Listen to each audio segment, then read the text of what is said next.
करें। Inclusivity, equity को आप अकाउंट में लें, डाइवर्सिटी और डिफरेंसेस को बिल्कुल भी आपको ये करना है, एक्नॉलेज करना है। बहुत बार ये होता है कि मेरे पड़ोस का बच्चा है तो उसको हम फेवरेटिज्म करते हैं, या फिर मेरे खुद के कल्चर का बच्चा है तो हम उसको फेवरेटिज्म करते हैं, या नहीं है मेरे कल्चर का तो हम डिस्क्रिमिनेट करते हैं। That is not allowed by CBSE. Inclusivity पे खास ध्यान है सीबीएसई का, और एज टीचर्स हम ये हमें बिल्कुल इसको एक्नॉलेज करना है। बहुत बार बहुत सारी जो अब I will tell you a difference between inclusion and integration. Inclusion क्या होता है, जहाँ पे पूरी की पूरी बिल्डिंग को स्पेशली अगर मार्जिनलाइज सेक्शन में अगर हम फिजिकली डिजेबल्ड या स्पेशल चिल्ड्रन की बात करें तो पूरी की पूरी बिल्डिंग जो है होती है वो लर्निंग एड की तरह काम करती है। हम लोग उसको बाला कहते हैं, बिल्डिंग एज लर्निंग एड। तो पूरी बिल्डिंग वैसी बनाई जाती है, तो वो हुआ इंक्लूसिव एजुकेशन। इंटीग्रेटेड क्या होता है, हमने बच्चे को जैसे तैसे ले लिया, बट उसके पास उसको एड करने के लिए हमारे पास स्पेशल टीचर्स नहीं है, हमें उन्हीं टीचर्स से उसको पढ़ाना है। तो there is integrated education and inclusive education. Inclusive education पे स्कूल सीबीएसई का खास प्रेशर है कि स्कूल को इंक्लूसिव बनाया जाए। अब इंक्लूसिविटी के ऊपर एक और बात करें तो for example there comes a blind child to your school. I am sure कि बहुत सारे लोग ना इंटिमिडेट हो जाते हैं कि अगर किसी अंधे बच्चे को अपने क्लास में पढ़ाना है। इसके ऊपर you can take two approach that will help you deal with this problem. पहला तो ये है कि imagine that child is your own. अगर आपका खुद का बच्चा गॉड फॉरबिड नहीं देख सकता है तो आपका approach to the problem change हो जाता है, आप ज्यादा एम्पैथेटिक और सिंपैथेटिक हो जाते हैं उस अप्रोच को। अगर ये भी आपके लिए वर्क नहीं करता है तो आप ये सोचिए कि if a blind child is studying, हम लोग कहते हैं ना इसको स्पेशल स्कूल में डालो, ये नहीं, ये मेरे स्कूल में नहीं चलेगा। तो सीबीएसई इस पे ये कहता है कि अगर हमने एक अंधे बच्चे को बोला कि आप जाके ब्लाइंड स्कूल में पढ़ो, what happens after the schooling gets over? उसको तो फाइट हम ही लोग के साथ, नॉर्मल बच्चों के साथ करनी है। उसको अगर आप इंक्लूसिव एजुकेशन नहीं देंगे तो how will that child be able to fight in the real world? क्योंकि उसको इस रियल वर्ल्ड में ही अपने लिए जॉब अपॉर्चुनिटीज ढूंढनी है, उसी बस में धक्के खाने हैं, उसी सब्जी बाजार से सब्जी खरीदनी है। तो वो स्कूलिंग उसके लिए हेल्प नहीं करेगी, वो स्पेशल स्कूल। तो अगर आप इंक्लूसिव उसको रखते हैं तो आप उस बच्चे को बहुत मदद कर रहे हैं। तो this is one motive behind कि क्यों एनईपी और सीबीएसई स्कूल इंक्लूजन पे इतना ये कर रहा है।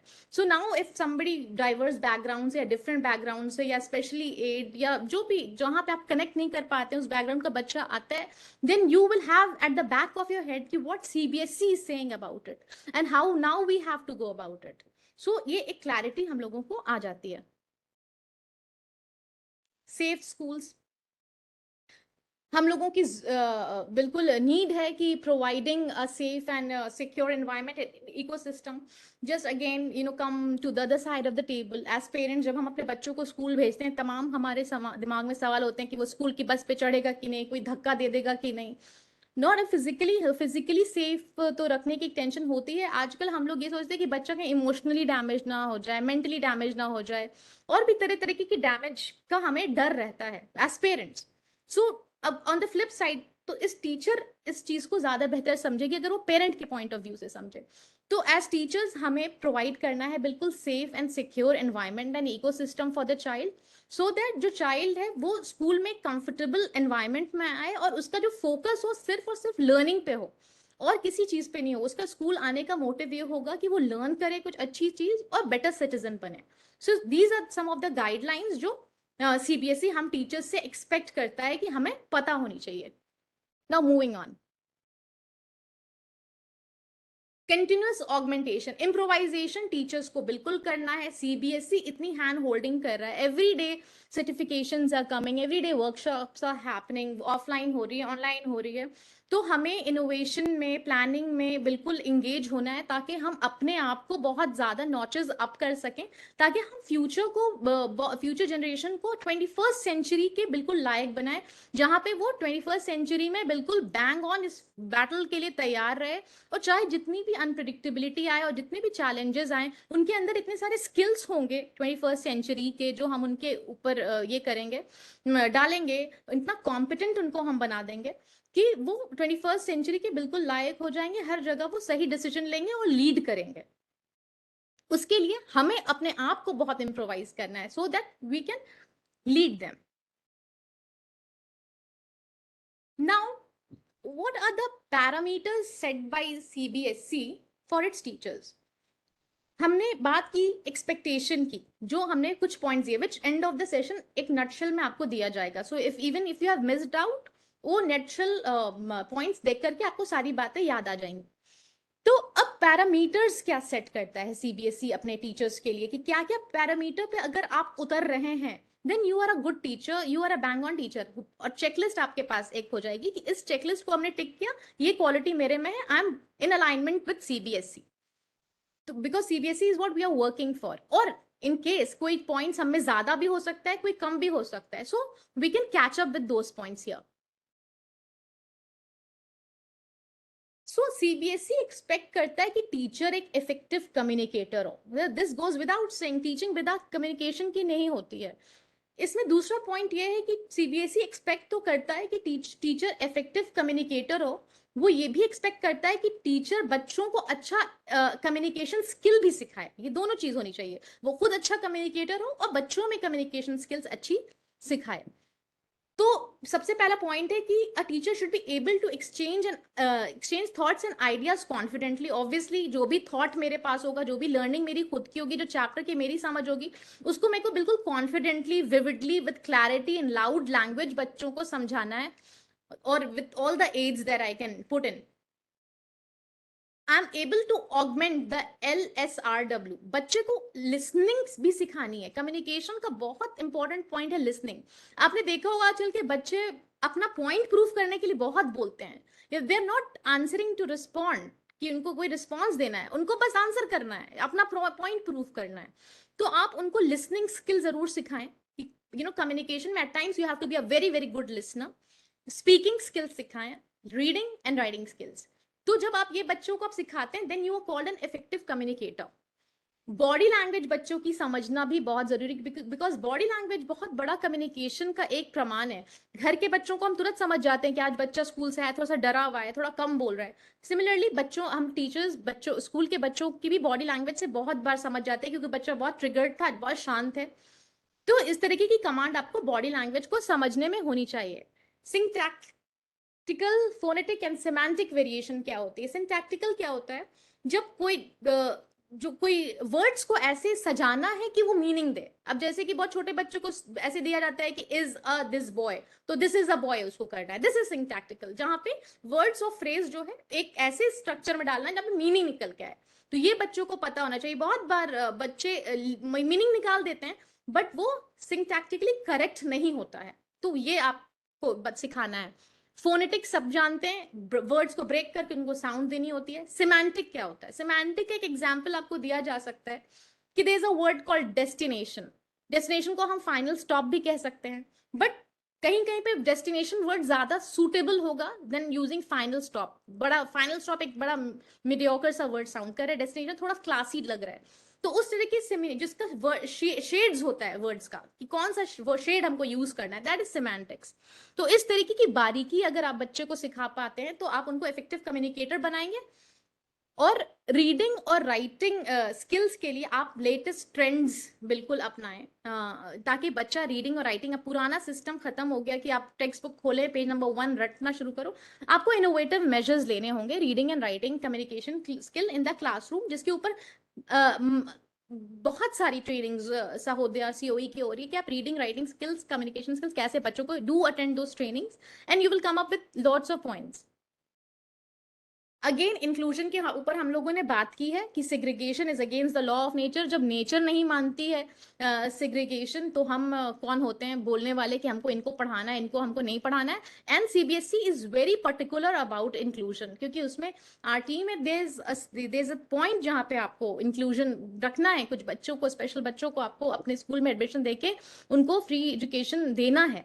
सो वी कैन नॉट से नो टू इंक्लूजन. सो ये बिल्कुल ध्यान में रखिएगा कि इंक्लूजन बहुत ज्यादा इंपॉर्टेंट है next time whenever you encounter such a thing. एक टीचर को जेंडर सेंसिटिव होना चाहिए. ये बहुत ही एक क्रिटिकल पॉइंट है. जब भी हम क्लास में इंटर करते हैं, चाहे वो कोई भी हो, हम क्लास को सीधा बॉयज और गर्ल्स की ही नजर से देखते हैं. अच्छा, मेरे क्लास में ज्यादा लड़के हैं, मेरे क्लास में ज्यादा लड़कियां हैं, ऐसे ही देखते हैं. This is what we do. So बहुत से टीचर्स ने बोला हम कोई ऐसी बात नहीं करते हैं जिससे हमारे क्लास में जेंडर सेंसिटिविटी बिगड़े, तो ये कोई टीचर नहीं करता है। This is very much deep rooted in a culture, in a society, जहां पे जेंडर बायसनेस एकदम it's deep rooted, we can not help but ये आ ही जाता है क्लास में। तो जैसे फॉर एग्जाम्पल गर्ल्स बहुत लाउडली बोल रही हैं, they are worse than boys. So बहुत लड़के जो हैं why are they crying like girls, तो ये सब जो है जेंडर स्टीरियोटाइप है।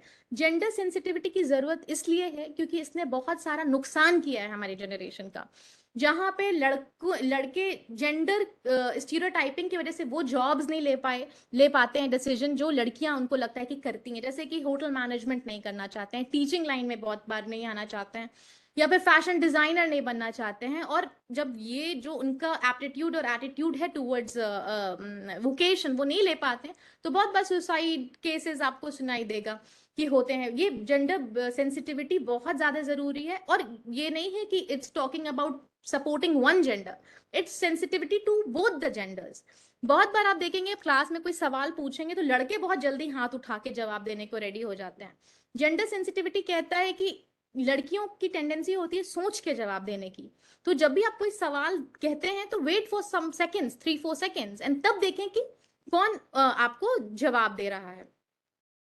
तो इसमें आपको एग्जाम्पल के अगर इससे समझाते हैं तो इसमें आता है कि अगर आप हिस्ट्री की टेक्स्ट बुक पढ़ा रहे हैं बच्चों को तो मेल फ्रीडम फाइटर्स पे बहुत ज्यादा आप फोकस करेंगे, you will talk about Bhagat Singh, Rajguru, Lala Lajpat Rai. So when you are talking about history तो फीमेल फ्रीडम फाइटर्स का भी जरूर जिक्र करें कि रानी लक्ष्मीबाई, सरोजिनी नायडू, एनी बेसेंट, बेगम हजरत महल, जो भी एक लिस्ट उसकी भी तैयार रखें ताकि मेल्स को भी ये पता चले कि अच्छा फीमेल्स का भी कॉन्ट्रीब्यूशन हुआ है, and they take pride, girls में भी उनका प्राइड हो। साइंस की टेक्स्ट बुक में भी अगर आप मेल साइंटिस्ट का नाम ले रहे हैं तो आप जरूर अजीमा चैटर्जी और जानकी अमाल का नाम भी लें, ताकि आपको ये पता रहे कि फीमेल ने भी साइंस में उन्होंने कंट्रीब्यूट किया है। तो इस तरह की लिस्ट आपके पास जरूर होनी चाहिए ताकि आपका एटीट्यूड भी नजर आए। बच्चे वही करते हैं जो वो बड़ों को देखते हैं करते हुए। जब वो टीचर को देखेंगे कि teacher is very particular about giving due importance to the other gender, वो तुरंत अपनी लाइफ में वो रिफ्लेक्ट होने लगता है। तो और टीचर को बहुत माइन्यूटली बच्चे ऑब्जर्व करते हैं, और ये उनके पेरेंट्स आपको जरूर बताते होंगे। ग्रुप डिस्कशन हो, रोल प्ले हो, debate, case study, exploration, demonstration, कोई भी हो, आपको इक्वल अपॉर्चुनिटी दोनों सेक्स को देनी है, एकदम कभी भी जेंडर बायसनेस नहीं होनी है उसमें। बोथ गर्ल्स एंड बॉयज को इक्विपमेंट्स और केमिकल्स जब प्रैक्टिकल लैब में जाते हैं तो इक्वल देना पड़ता है कि अच्छा लड़के डॉक्टर बनेंगे या लड़की इंजीनियर बनेगी, इस तरह की बात नहीं करनी है। वी डोंट नो कि कौन क्या बनेगा, ठीक है। सो जिसका एग्जाम्पल, बहुत बड़ा एग्जाम्पल हम लोग देखते हैं कि मेनी अ टाइम्स जो गर्ल्स हैं बहुत ज्यादा बीट कर जाती हैं बोर्ड्स के एग्जाम में बॉयज को। So we are nobody to जज। सो बिल्कुल आपको न्यूट्रल होकर के उनको हर तरीके की प्रिविलेज देना है। प्रोजेक्ट भी आप जब देते हैं तो कभी ऐसा ना सोचे कि बहुत फेमिनिन और हल्का वाला लड़कियों को दे दिया, बहुत टफ वाला जो है लड़कों को दे दिया, एकदम बराबरी का आप दें। बुलिंग हैरेसमेंट के केसेस नहीं आपके होने चाहिए। Biological needs obviously the other gender की ज्यादा होती है, तो उसको भी जब फिजिकल एजुकेशन की क्लास हो रही है या स्पोर्ट्स गेम हो रहा है उस तरह की सेंसिटिविटी क्लास में होनी चाहिए कि the other gender is not getting harassed और बुलीड।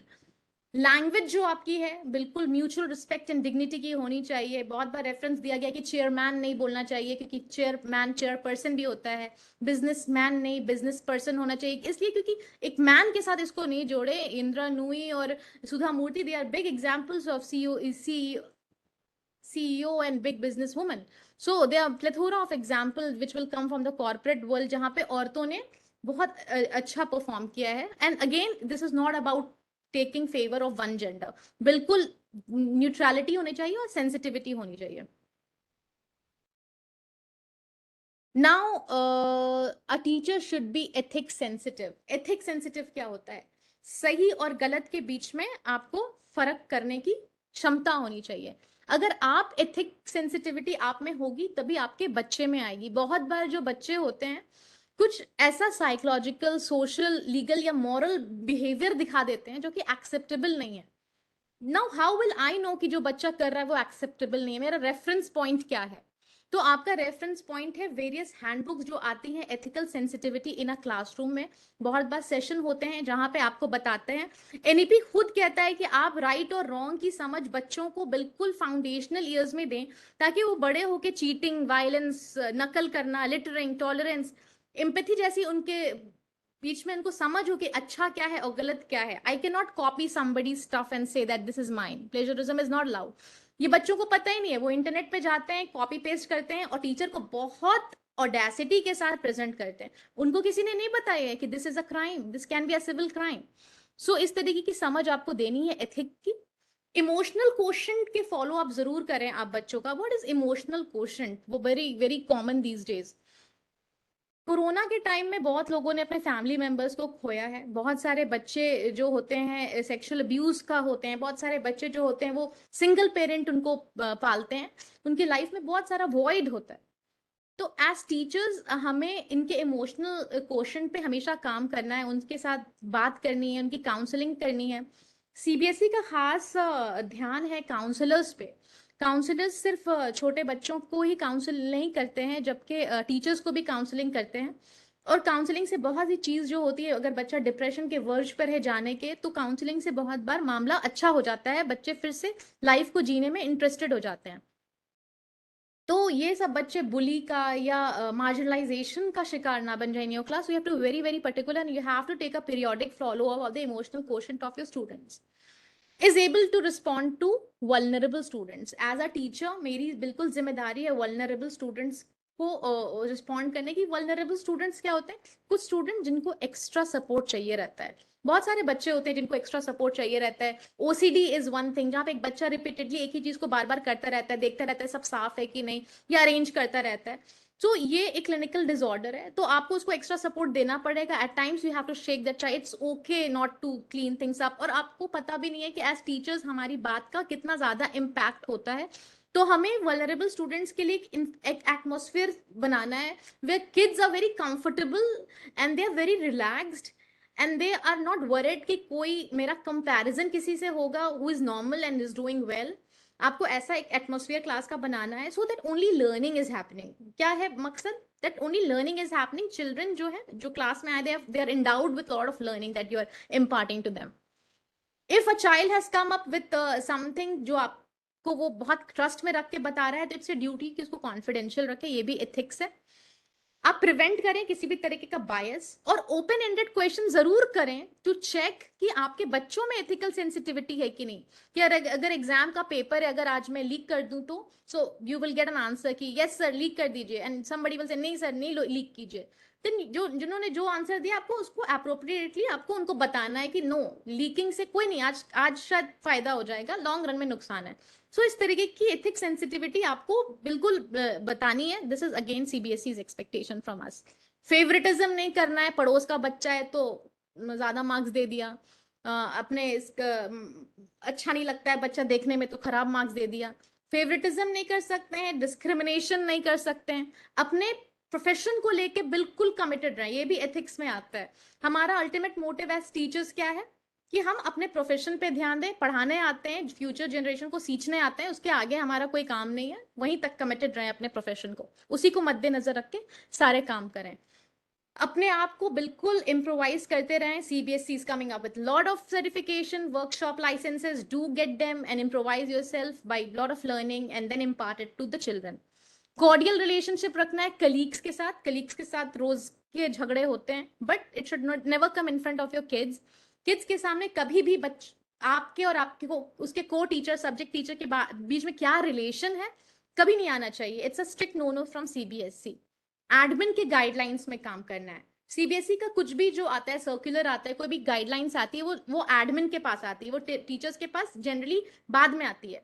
तो एडमिन आपका जनरली काम करता है सीबीएसई अलायंस में, तो आपको एडमिन के ही गाइडलाइंस में काम करना है। Then only there be an alignment between we and the CBSE. Authorities को रिस्पेक्ट करना है, फेलो एम्प्लॉयज को बच्चों के सामने इज्जत के साथ पेश करना है। If you have differences you can sort it out अकेले में, not in front of the kids. Now very important point this is learning environment creation competency है कि नहीं हम टीचर्स में, ये तो बहुत बड़ा चैलेंज है, टीचर का सबसे इंपॉर्टेंट जॉब है कि जब हम क्लास में जाते हैं तो हमारा क्लास जो है वो पढ़ने के लिए रेडी है कि नहीं रेडी है, उसको रेडी, अगर रेडी नहीं है तो रेडी बनाना is our learning environment creation competency. तो क्या हम क्लास में एक healthy and engaging learning environment बना पाते हैं जहां पे बच्चे they look forward to your class, there are certain teachers जहां बच्चे बिल्कुल मरते हैं उस क्लास में टीचर से पढ़ने के लिए, because that teacher is learning environment creation competency उसमें है। फिर आपको क्लासरूम की सेटिंग ऐसी करनी है, it's all coming from CBSE. देखिए इतने छोटे छोटे पॉइंट्स है जिससे आपका क्लासरूम एनहांसमेंट कितना होगा लर्निंग का। You have to set your classroom in a way जहां पे placement of desk and chairs ऐसे हो कि आपका इंटरेक्शन बहुत ओपन हो बच्चों के साथ, ऐसे नहीं कि आपकी पीठ पड़ रही हो किसी बच्चे पे या बच्चा आपके आई कॉन्टैक्ट को, आपके हैंड मूवमेंट्स को नहीं देख पा रहा है। So you have to structure furniture वगैरह को ऐसे लगाए कि everybody is looking at you, especially जो बदमाश बच्चे हैं वो तो बिल्कुल सामने हो, जो थोड़े से कम बदमाश है वो बीच में हो, इस तरीके आपको सेटिंग करनी है। एज अप्रोप्रिएट डिस्प्ले बोर्ड्स लगाने, don't put very mature boards in junior classes and you know very age से इनअप्रोप्रिएट छोटे क्लास का बड़े क्लास में, ऐसा नहीं लगाए। जो बच्चे को सूट करता है वही बहुत थॉटफुली क्लास में लगाएं, क्योंकि आप जानते हैं कि विजुअल जो इम्पैक्ट जो हम लोग रोज देखते हैं उसका बहुत असर पड़ता है माइंडसेट पे। तो आप जो क्लास में बोर्ड लगाते हैं उसको बहुत इंस्पायरिंग बनाएं ताकि बच्चे इंस्पायर हों। आप क्लास की पल्स को परसीव कर पाते हैं कि नहीं, वेरी इंपॉर्टेंट। जब बच्चे बहुत बार छुट्टी के बाद आते हैं तो आप समर वेकेशन या दशहरा की छुट्टी के बाद तो बच्चे को पढ़ने में इंटरेस्ट नहीं होता है, फिर उनको लगता है बहुत it's to begin it's very tough for them कि फिर से किताब कॉपी का चक्कर हुआ। तो उस पल्स को आपको परसीव करना है और उसको तुरंत हेल्दी और एंगेजिंग बना देना है कि ठीक है। और आप कैसे भी बना सकते हैं, आपको एक छोटी सी मूवी दिखा दीजिए, किसी जो आप टॉपिक पढ़ाने वाले हैं क्योंकि they have come after long break, छोटी सी मूवी दिखा दीजिए तो आप उनको मूवी के थ्रू पढ़ाई की तरफ ले जाते हैं। तो इस तरीके की क्रिएशन एंड इनोवेशन आपको यूज करना है। आप बच्चे का क्यूरियोसिटी को अराउज कर पाते हैं कि नहीं, एक्सपीरियंशियल आप उनका बना पाते हैं कि नहीं एक्सपीरियंस को। इंटरपर्सनल स्किल और इंटरैक्टिव क्लासरूम बहुत जरूरी है जहां पे बच्चे बात करें और आपको जवाब दें और आपस में बात करें टॉपिक के ऊपर जो लर्निंग हो रही है। सीबीएसई कहता है कि टीचर्स को के अंदर खुद का ऐसा एप्टीट्यूड होना चाहिए जहां पे वो क्रिटिकल थिंकर प्रॉब्लम सॉल्वर खुद हो, तभी वो बच्चे को कोलैबोरेटिव इफेक्टिव और इंडिपेंडेंट थिंकिंग दे पाएंगे। अगर हम खुद ही क्रिटिकल थिंकर नहीं होंगे, हमारा ही एटीट्यूड नहीं होगा क्रिटिकल थिंकिंग का, हम ही बोलेंगे कि बस हो गया, it's okay, how much of critical thinking will I do, और इट्स ओके प्रॉब्लम सॉल्विंग नहीं विद, अगर यही एटीट्यूड है तो बच्चे के ऊपर हम कभी भी इम्पैक्ट नहीं डाल पाएंगे। So we have to be first critical thinkers and problem solvers and we need to have growth mindset. Firstly fix mindset बहुत ज्यादा होता है लोगों का एंड वही हम लोगों को पीछे कर देता है, तो ग्रोथ माइंडसेट होना चाहिए, बी रेडी फॉर चेंज। सो यहाँ पे एक बहुत अच्छी पिक्चर है जहां पे टीचर कह रहा है कि I expect you all to be independent innovative critical thinkers who will do exactly as I say. So इसने टीचर ने ही अपने ही सेंटेंस अपने ही डिलीवरी को पैराडॉक्सिकल बना दिया, जहां पे वो कह रहे हैं तुम इंडिपेंडेंट बन जाओ, इनोवेटिव बन जाओ, क्रिटिकल थिंकर बन जाओ और तुम वही करो जो हम कह रहे हैं। तो ये टीचर खुद ही क्रिटिकल थिंकर नहीं है, नहीं तो अगर वो होता तो वो कभी भी इस तरह का सेंटेंस नहीं देता। एक क्रिटिकल थिंकर कभी नहीं कह सकता है कि you will do exactly how what I से। So be a critical thinker first and then only you will be able to identify the critical thinkers, the Einsteins in your class. Pedagogical competency teachers में होना चाहिए, very the most important point. What is pedagogy? Greek word से ये derive होता है, piad मतलब childgogy मतलब leading। तो आप child को कैसे lead करेंगे ये सबसे important है। आप बच्चे को कैसे deliver करेंगे लेक्चर की बच्चा आप अच्छे तरीके से लीड कर रहे हैं, जो आप डिलीवरी कर रहे हैं वो इंटरनलाइज कर रहा है बच्चा, उसको यूज करेगा लाइफ में और लर्नड बनेगा, एजुकेटेड होगा, स्कूल्ड होगा। सो आपको सबसे पहले पेडागोजिकली कॉम्पिटेंट बनने के you should know the purpose, philosophy, attitude, style of pedagogical competency required for my students. All learners, all classes are different. One class can be very stimulated, other class can be very quiet. तो आपका क्या philosophy attitude होगा इसको class को deal करने के लिए। आप किसी क्लास के क्लास टीचर हो सकते हैं, किसी क्लास के सब्जेक्ट टीचर हो सकते हैं। आपका क्लास बहुत शांत हो सकता है, एज अ क्लास टीचर आपसे बहुत डरता हो, सब्जेक्ट टीचर में आपके साथ थोड़ी सी बदमाशी करता होगा। तो आपका हर क्लास में हर सब्जेक्ट में बिल्कुल purpose, philosophy, attitude, style deliver करने का, लीड करने का बच्चे को बदलता चला जाएगा। सो ये है पेडागोजिकल कॉम्पिटेंसी। किसी किसी बच्चे को, आपके इस क्लास को आपको लगेगा कि विजुअल से बहुत जल्दी समझता है, या इस क्लास को जब हम क्लास के बाहर ले जाके एक्सपीरियंशियल करा देते हैं तो बहुत जल्दी समझ जाता है। तो इस तरीके से आपको अपना एटीट्यूड और स्टाइल बदलना पड़ेगा to be pedagogical competency attain करने के लिए। Able to connect theoretical knowledge to practical aspect सबसे इंपॉर्टेंट है। हमने थ्योरी में तो बहुत बड़ी बड़ी बातें बता दी हैं उसको, रटा दी हैं उसको, लेकिन जब वो रियल लाइफ में इनकाउंटर करता है then he falls flat. So then pedagogical competency नहीं है। फॉर एग्जाम्पल क्लास 2-3 में ही चैप्टर होता है फर्स्ट एड पे, तो बच्चा फर्स्ट एड की जानकारी 7-8 साल की उम्र में पाना शुरू कर देता है, वो ऑब्वियसली बिल्डअप होता है। लेकिन अगर रियल में घर में किसी का हाथ कट जाए या जल जाए या कुछ ऐसा मसला आ जाए, उसको फर्स्ट एड नहीं दे पाता है, तो आपने थ्योरेटिकल नॉलेज जो आपने दिया था यूजलेस हो गया उसका, क्योंकि उसने प्रैक्टिकली यूज ही नहीं किया। जब प्रैक्टिकल यूज ही नहीं किया तो थ्योरेटिकल नॉलेज का क्या फायदा हुआ। So this is one example कि जो आप दे रहे हैं वो आप देखें कि बच्चा प्रैक्टिकल लाइफ में भी यूज कर पा रहा है। Help in creation of participatory learning activity, बिल्कुल पार्टिसिपेशन होना चाहिए। बच्चा कोई सोए नहीं रहे कि लास्ट का बच्चा जो है पीछे सो गया, ऐसा आपको करना है कि सारे बच्चे बिल्कुल इंगेज्ड हो हेल्दी एनवायरनमेंट में और पार्टिसिपेट करें। आपको एक्टिविटी अपना क्लास ऐसा बनाना है कि देयर इज पार्टिसिपेशन। आप रीडिंग ही करा रहे हैं तो आप रैंडमली किसी भी बच्चे को रीड करने के लिए बोल दें, रैंडमली किसी बच्चे से सवाल करें, ताकि आपका क्लास जो है वो हाई अलर्ट पे रहे, not out of fear but in a curiosity to learn. Personalized learning, जैसे कि personalize, many learners will need your personalize touch, जहां पे क्लास से आप बाहर निकलेंगे नहीं कि आपके पीछे वो दौड़ते हुए आएगा कि ma'am I did not understand this, I did not understand this. So आपको पर्सनलाइज लर्निंग के लिए भी सीबीएसई कहता है कि रेडी रहना है, जहां पे आपको पर्सनल टच देना पड़ेगा। So be ready for it. Obviously it can bog you down, but जहां तक हम कर सकते हैं, to the maximum we can do in our limited resources, वहां पे पर्सनलाइज लर्निंग जहां आपको लगे कि जायज है वहां तक तो डू इट। फिर है cultivate creativity and innovation by exposing the students to new approaches। innovation और creativity पे बहुत ज़्यादा ध्यान है सीबीएसई का कि बच्चों को create करना है, innovation करना है। और अभी इनोवेटिव एम्बेसडर का भी प्रोग्राम हुआ है जहाँ पे lot of design thinking and entrepreneurship and micro finance के ऊपर बात हुई, ताकि बच्चे को नई नई चीजें बताई जाए, रोड सिस्टम से बाहर निकले, किताबी दुनिया से बाहर निकले और इनोवेशन की रियल लाइफ दुनिया में वो आए। तो 24 ये इनोवेशन के लिए बहुत बड़ा स्टेप नीति आयोग ने लिया है, जहां पे उसने अटल टिंकरिंग लैब को लॉन्च किया है, जहां पे 21st सेंचुरी स्किल्स जैसे कि adaptive learning, computational thinking, physical computing, rapid calculation जैसी चीजें सिखाई जाती हैं, जहां पे बच्चे के दिमाग में जो भी आइडिया है वो अटल टिंकरिंग लैब में जाके एग्जीक्यूट कर सके, और एग्जीक्यूट करके और बहुत बहुत इनोवेशंस हो रहे हैं, जहां पे बड़ी बड़ी कंपनीज उन एप्स को खरीद रही हैं और बच्चों को रॉयल्टीज मिल रही हैं। So be very alert as teachers now, you know it's a call for you कि आप अटल टिंकरिंग लैब को भी जाके एक्सप्लोर करें। जो जानते हैं बहुत अच्छी बात है, जो नहीं जानते हैं वो नीति आयोग के अटल टिंकरिंग लैब में इनोवेशंस के बारे में जान सकते हैं। Relevant design, relevant and real activity, real world activity, ऐसी एक्टिविटी कीजिए, ऐसे लेसन्स को पढ़ाइए जो एकदम सीधा सीधा वो जाके रियल लाइफ में एग्जीक्यूट कर दे। सो अगर आप ये सब कर पाते हैं तो आपकी pedagogical competency is bang on, you have one. Now very important point, CBSE कहता है कि डेवलप करना है हम लोगों को अपनी डिजिटल कॉम्पिटेंसी, ठीक है।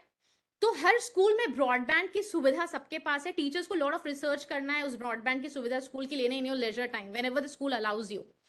कुछ साइट्स का और कुछ एप्स के नाम हम आपको बताएंगे, if you want you can write it down and explore it in your free time, these will help you as teachers. तो teacher must regularly visit the Shagun app. Shagun क्या है, दो वर्ड से डिराइव हुआ है, श गुण, श मींस शाला से स्कूल, और गुण मतलब गुणवत्ता क्वालिटी, यानी कि स्कूल की क्वालिटी के एनहांसमेंट के लिए जो department of school education and literacy government of India ने शगुन साइट को लॉन्च किया है, जहां पे एक रिपोजिटरी साइट है, जहां पे लॉट ऑफ मॉनिटरिंग वेबसाइट है, जहां पे कैप्चर और शोकेस किया जाता है innovation in elementary level of school education, और कंटिन्यूअस मॉनिटरिंग की जाती है सर्व शिक्षा अभियान की। एज टीचर्स ये सवाल मेरे पास हमेशा आते रहते हैं कि आप सर्टिफिकेशन कहाँ से करते हैं, आप वर्कशॉप कहाँ से अटेंड करते हैं। तो शगुन एक साइट है जहां पे आपको वेरियस स्कीम्स पता चलती है जो गवर्नमेंट लाती है। ये एक सिंगल पॉइंट आपको जगह है too many schemes launch by government. अगर आपको best practices videos, case studies अपने class all across the world, all across the sorry country, जो आपके क्लासरूम प्रैक्टिसेस को एनहांस करेगी, तो then please go to the Shagun website site. अब जैसे गवर्नमेंट बहुत सारी स्कीम्स के साथ आती है जिसके बारे में हमें पता नहीं होता है, तो ये शगुन साइट पे आपको सब पता चल जाएगा। जैसे कि स्कीम समग्र शिक्षा पे अगर आपको कुछ जानना है, then go to Shagun. Mid day meal, national mean cum merit scholarship scheme के बारे में, scheme for providing education in madrasas and minority के बारे में अगर आपको जानना है, नेशनल अवार्ड टू टीचर्स कैसे मिलता है, क्यों मिलता है, किन पैरामीटर्स पे मिलता है, then go to Shagun site. National scheme for incentive to girls for secondary education के बारे में अगर आपको जानना है, then go to Shagun site. This is just an overview, there is more to Shagun site which you can go and explore, and you will come out with brilliant ideas and lot of educational information which you can directly execute in your class, और as teachers भी आपका improvisation and augmentation होगा। Next move on to शाला दर्पण। शाला दर्पण क्या है? एज टीचर्स बहुत बार हम लोगों को एडमिन का भी काम मिलता है, तो अगर आपको एडमिन के काम में आप कुछ कर रहे हैं तो आपको शाला दर्पण is a very good site, जहां पे आपको यूडाइस, ओएसिस, अगर आपने नाम सुना होगा, एडमिन में काम करते होंगे तो इन सब चीजों की इंफॉर्मेशन मिलेगी। स्कूल प्रोफाइल मैनेजमेंट कैसे क्रिएट करते हैं, स्टूडेंट प्रोफाइल मैनेजमेंट क्या होता है, employ information, student attendance, leave management, report cards, curriculum tracking customs, SMS alerts कैसे भेजते हैं पेरेंट्स को, इन सब की information is there on Shala Darpan. Go and explore it if you are working for the admin और interested in working for an admin at school level. Now, CBSE has again come up with lot of IT initiatives. IT initiatives तो जो भी teachers आप देखेंगे रोज circular आता है किसी ना किसी चीज के ट्रेनिंग के लिए। अभी ही डिजिटल लिटरेसी और फाइनेंशियल लिटरेसी के ऊपर they has been a circular. So अगर आपको IT लिटरेसी के लिए करना है तो go on to this website call cbse.nic.in। ये टीचर्स की एफिशिएंट फंक्शनिंग और स्टूडेंट्स को गाइड करने के लिए बहुत हेल्पफुल है। यहाँ पे आपको कुछ ऑनलाइन पोर्टल्स के नाम आपको बता रहे हैं, please you can write them down. जैसे ई परीक्षा है, तो ये एक वन स्टॉप पोर्टल है for pre examination related activity. Exam के पहले क्या क्या एक्टिविटी करानी है उसकी सारी जानकारी आपको ई परीक्षा पे मिलती है। फिर है EIG, इंटरनल असेसमेंट के लिए ये एक पोर्टल है जहां पे क्लास 12 के uploading of internal assessment data by the school की जानकारी आपको मिल जाएगी। अगर आपको ये जानकारी चाहिए तो आप इन जगह पे जा सकते हैं। E-Prac, जहां पे एक पोर्टल है जहां पे मैनेज किया जाता है, मॉनिटर किया जाता है practical examiners and uploading of practical marks bye school. E-Theory, a portal for question-wise theory marks uploading system and online generation of award list. Due to question-wise marks, there are hardly any chance of totaling error and posting error. Due to immediate upload of data, a lot of time is saved during data compilation and result processing. So, ये related information आपको चाहिए, then please go to E-Theory. Now, there are more to it. IAPX, Online Internal Assessment Mark Collection for Class 10th, a portal for uploading internal assessment marks and practical marks of Class 10 by the school. तो आप ये you can write it down. CMTM app, एक custodian center updates and administrator. कोई भी electronic surveillance जो highly confidential और sensitive material tracking और monitoring के लिए होता है, तो 3 different apps have been developed for custodian of the material, centre superintendent and administrator के लेवल पे ये बनाया गया है।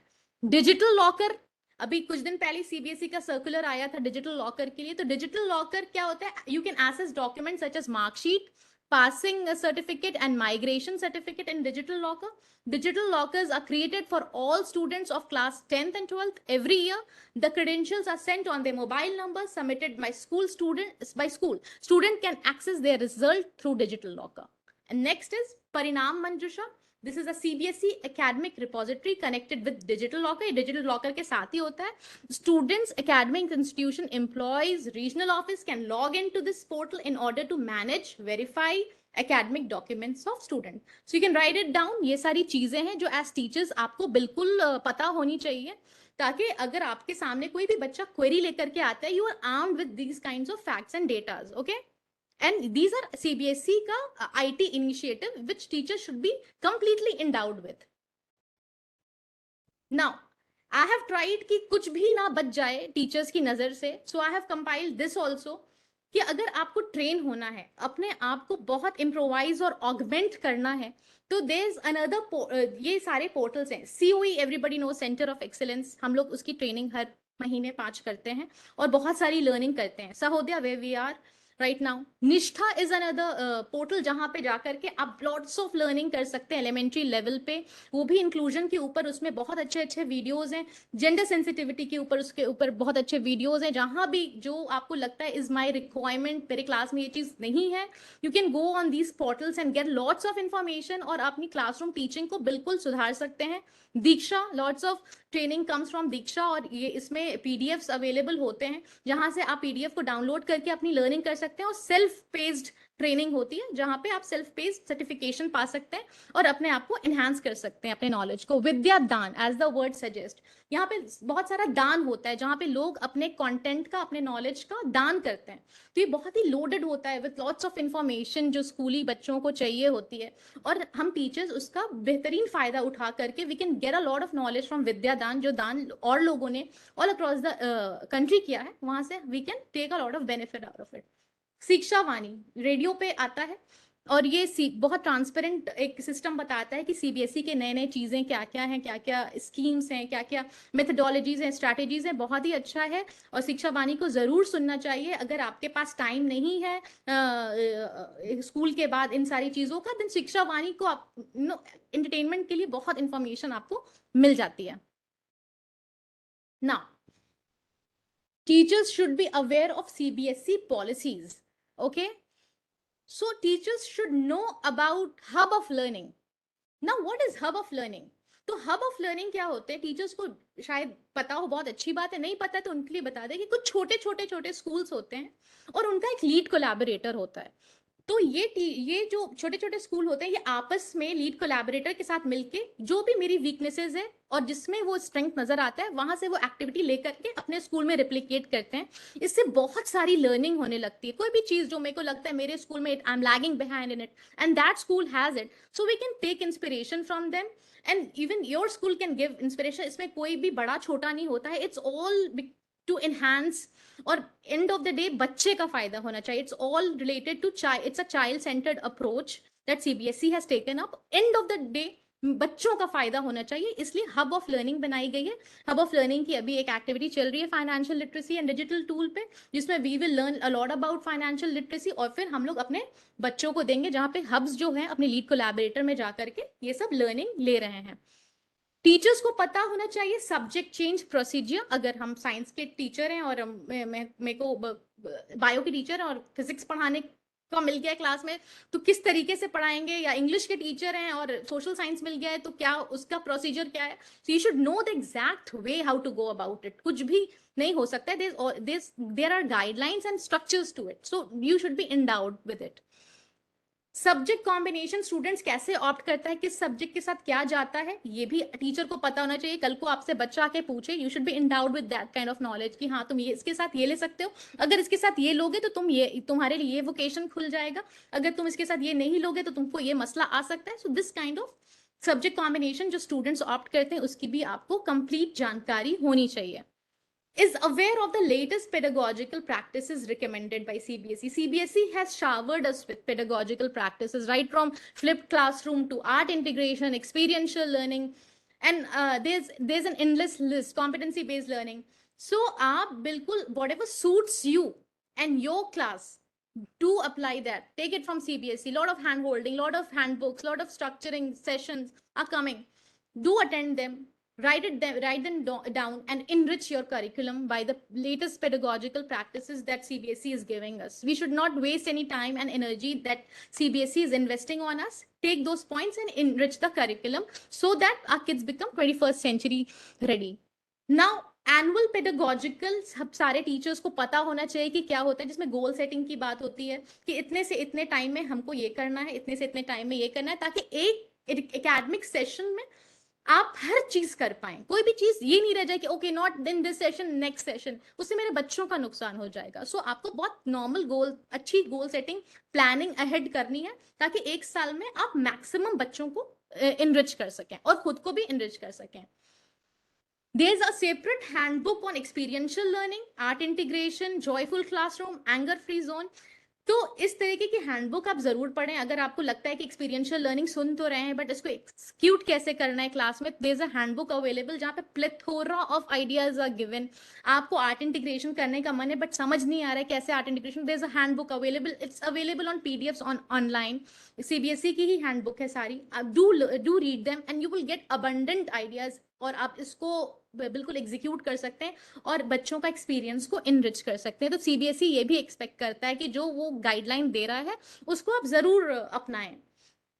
एलिजिबिलिटी क्राइटेरिया आपको पता होना चाहिए कि बोर्ड एग्जाम में बच्चे को बैठने के लिए क्या क्या एलिजिबिलिटी क्राइटेरिया होगा, क्योंकि end of the board results, board examination and board results are everything. तो एज टीचर्स इवन आप 2 या 3 के होंगे, लेकिन हम लोग एस्पायर कर रहे हैं 10th के एग्जाम के लिए, तो आपको जरूर पता होना चाहिए कि बोर्ड एग्जामिनेशन में बैठने की क्राइटेरिया क्या होती है।